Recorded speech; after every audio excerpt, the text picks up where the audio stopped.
Hey guys, what is up? It's Duncan, and today I have some speculation. I'm going to take some guesses at what I think what the next iPhone will be released at the Worldwide Developers Conference next Monday. I'm going to take some guesses. Probably most or all of them will be totally off, but I'm just going to take some guesses. See, maybe I might figure some stuff out, maybe not, and basically let you guys know what I think is coming. So let's get this one started.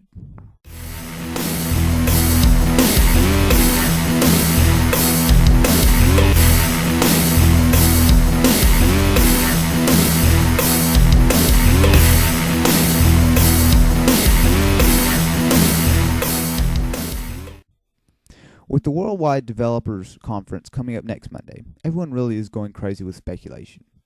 From supposed memos to employees from seemingly everywhere, stock is almost non-existent with current iPhone 3Gs, to the various specs and pictures being released almost on a daily basis. It's clearly a great time to have some fun and try and figure out what exactly Apple has in store for us.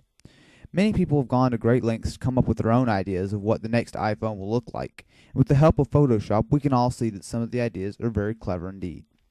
There is rampant speculation of everything from a faster processor to more memory, different colors, bigger screens, and indeed just some really wild stuff that probably can only happen in our dreams. While the odds are that the majority of these specs that are being spread around are total fakes, it seems impossible that at least a few nuggets of truth aren't floating around. Of course, no one really knows anything for sure. But with less than a week to go, I think there's enough information around for me to make some decent predictions on what I think is coming. Whether I'm totally off base or fairly close, might as well have some fun with it.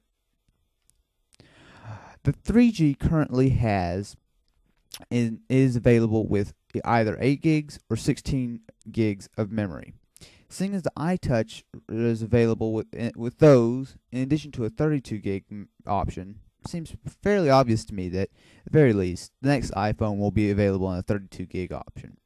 Some people have speculated that Apple may release a 16 gig and 32 gig version of the next iPhone and continue selling the current 3G with 8 gigs at a discount, perhaps maybe even as low as $99.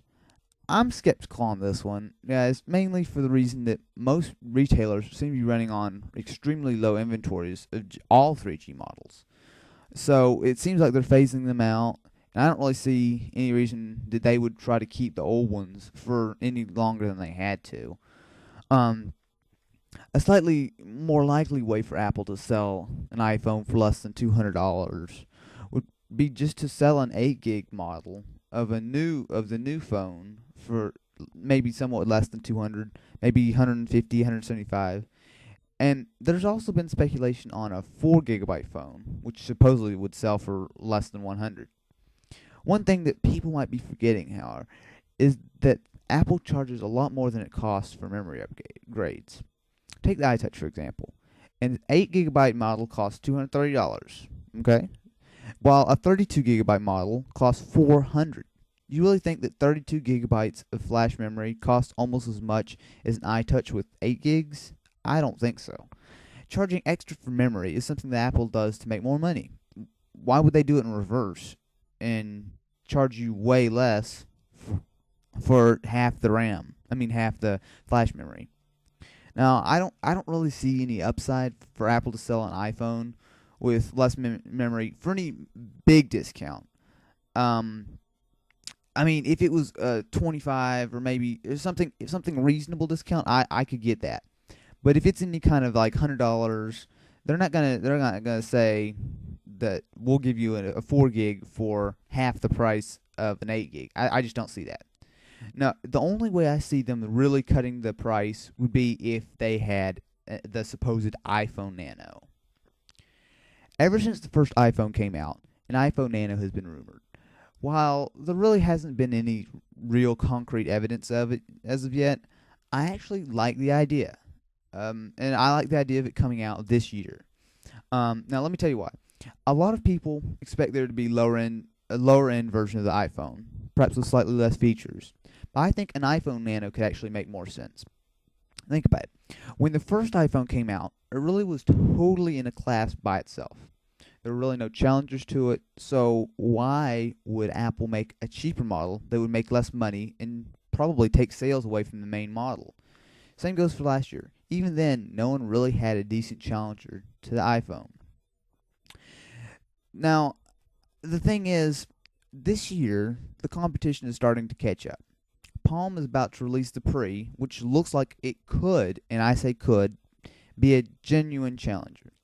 BlackBerry is also trying the iPhone formula again with the next generation Storm, which also could challenge the iPhone. Now, I say could because I don't really know a whole lot about them. Neither of them are out yet, so you don't know. But there's at least the possibility. Now that there could actually be an actual challenge to the iPhone, it does make sense, in my opinion, for an iPhone Nano.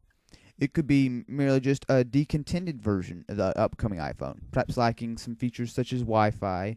But what I hope it could be would be an actually different phone together, likely having maybe like a smaller screen and fewer real features. Now, there's no real evidence, like I said. This is just what I think makes some sense. So I don't actually think this is going to happen. It would be cool. I would like it if this would happen. But I actually don't really think it's kind of a long shot. Okay, so this has been just a lot of speculation, just a lot of guesswork, and just this is a lot of fun guessing because this doesn't happen, but once a year. So let me just give you my predictions on what we will see next Monday. A 32 gigabyte option is a definite in my mind. Probably at least along with a 16 gig, and perhaps along with an 8 gig that would be slightly cheaper than the $200 price to get in under the Pre and everyone else go, we've got 170 or whatever. A faster processor also makes sense, along with an upgrade to 256 megabytes of RAM compared to the current 128. Supposedly, if any of these rumors are true, doubling the RAM will really, really pick it up.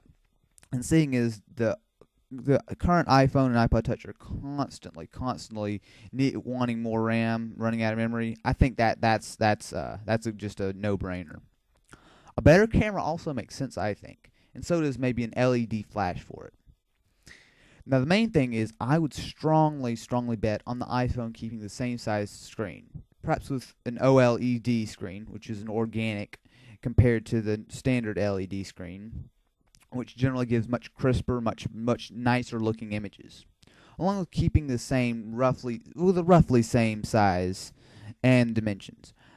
I would imagine a change perhaps similar to the change between the first and the second generation iPhone, something gradual. Something that's easily recognizable as an iPhone, but has some tweaks and maybe some everything a little bit here and there. A front-facing camera, along with software that would make it similar to iChat, that's a possibility. I get that, but I really wouldn't hold my breath on that one. That's just kind of Now, these are just easy to guess things, and I would definitely bet on Apple having a few tricks up its sleeve as well. And I didn't even get into the 3.0 software update, which will probably be available next week as well. Definitely don't forget about that, guys. And remember that the update is free if you have an iPhone, $10 if you have an iTouch. Anyway, these are just my ideas of what the next iPhone could be like. But what do you guys think? Leave what you think in the comments below, because this is just what I'm thinking. This is just I think would be a good idea. If you guys think you have something better, or you think I'm totally wrong, or you agree with me, whatever, leave comments down below, and just tell me what you think. Be sure to check out Zizzer.com for the latest app reviews, iPhone and iPod Touch news, tips and tricks for your device, jailbreaking information, and more. Thanks for watching.